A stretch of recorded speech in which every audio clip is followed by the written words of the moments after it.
Hey guys, let's get more news about Steelers, but first, don't forget to subscribe and leave your like. Football footnotes: Round 4 of Mahomes vs. Allen conjures memories of Bradshaw vs. Stabler. The Steelers and Raiders haven't faced each other in the playoffs since 1983-84. But with the Buffalo Bills preparing to lock horns with the Kansas City Chiefs in the AFC Championship game on Sunday, the glory days of black and gold versus silver and black are coming back to mind. That's because Buffalo's Josh Allen and Kansas City's Patrick Mahomes are about to play each other as starting quarterbacks in the postseason for a fourth time. Kansas City has won the first 3 contests with Mahomes under center. Via Sport Radar, only 4 other sets of QBs have faced each other at least 4 times in the playoffs. One of those pairs is Pittsburgh's Terry Bradshaw and, then, Oakland's Ken Stabler. They split 4 starts against one another in the 1970s. The other twosomes are Peyton Manning, IND/DEN, and Tom Brady, NE 5 times, with Manning winning 3. Brady and Joe Flacco, Balt 4 times with 2 wins apiece. Brett Favre, GB, and Steve Young, SF 4 times, with Favre winning 3.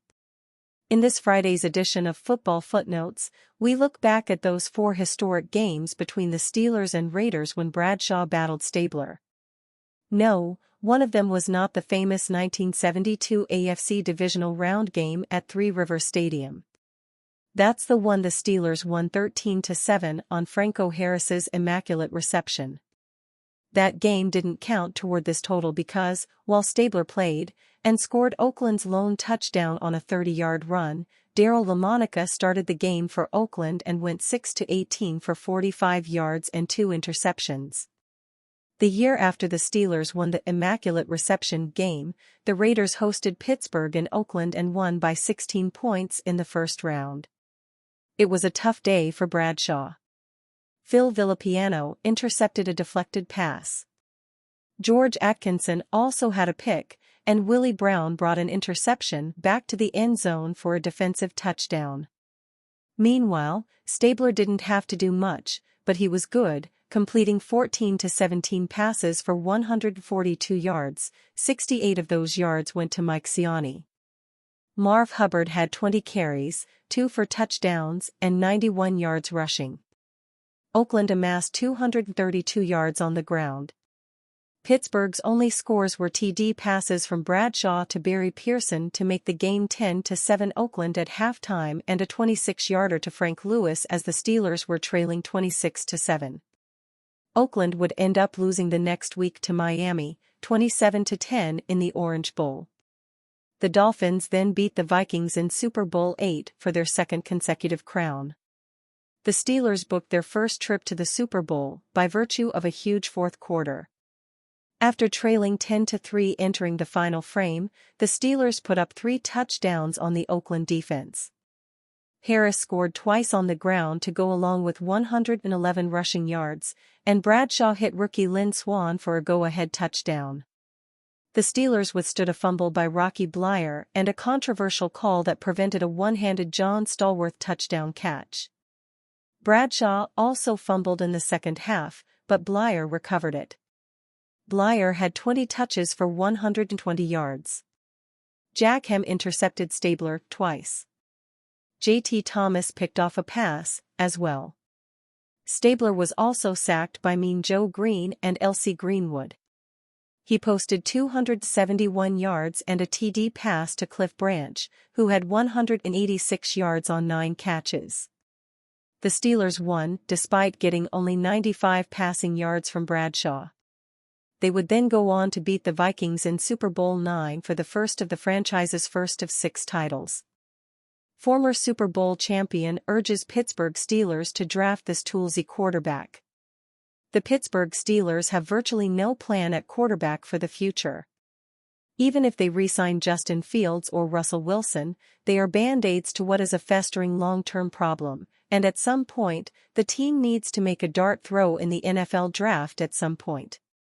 That is precisely what former NFL defensive lineman and Super Bowl champion Chris Canty wants to see the team do. Canty wants the Steelers to trade back from the 21st overall selection and select Alabama quarterback Jalen Milroe, which would give them a young quarterback to invest in overall. I think you should draft a quarterback, but also re-sign Justin Fields. And I'm going to give you the name of a quarterback, Jalen Milroe. I think that's the route they go down. Quarterbacks with similar skill sets, Canty said. Yet, after a hot start to the season, Milroe has struggled to get going. That was put on display even more in Alabama's loss to Oklahoma, and it seems likelier than not that Milroe could fall out of the first round. So, while drafting a quarterback is not out of the realm of possibility, Milroe seems unlikely based on his performances to end the season. However, he will be at the Senior Bowl next week and could give himself up his stock. The Steelers could be a team that scouts him heavily and is even interested, but it remains to be seen how seriously they will look at quarterback in this class. Dante Jackson issues a warning to Steelers fans who might want Mike Tomlin fired. The Pittsburgh Steelers were one and done in the playoffs once again, and it's led to some calling for Mike Tomlin's job. The Steelers won a Super Bowl in Tomlin's second season, but since then, playoff success has been hard to come by, especially in recent years. The Steelers have not won a playoff game since the 2016 season when they beat the Chiefs in the divisional round. Since then, however, it's been 6 straight losses for Tomlin's Steelers in the postseason. Simply getting to the playoffs doesn't seem to be enough for the fanbase anymore. Cornerback Dante Jackson issued a warning to those who want the team to move on from the longtime Steelers head coach. While appearing on the Christian Kuntz podcast, Jackson told Steelers fans to be careful what they wish for. The message to the Tomlin haters, I would just be like, be careful what you wish for, Jackson said. I've seen in my 6 years in Carolina, I've seen 3 coaches get fired during the season. Some guys go through their whole career and not see one head coach get fired. Period. Not let alone during the season. I've seen 3 get fired during the season. That's crazy. I've been under 3 interim head coaches, and in 6 seasons. Jackson joined the Steelers last offseason after spending the first 6 years of his career with the Carolina Panthers. His time with the Panthers led him to really appreciate what the Steelers have with Tomlin, especially after watching multiple coaches get fired during the season, which he said on the podcast. It sounds like Jackson is warning Steelers fans that the grass isn't always greener on the other side. If Pittsburgh were to let Tomlin go, they might find themselves in a tough spot finding a head coach who can bring any sort of success to the organization. While Tomlin hasn't been able to get the Steelers to a Super Bowl since the 2010 season, he consistently has this team winning and making the playoffs even when it looks like they have no business doing either of those things. Not many coaches will be able to pull that off.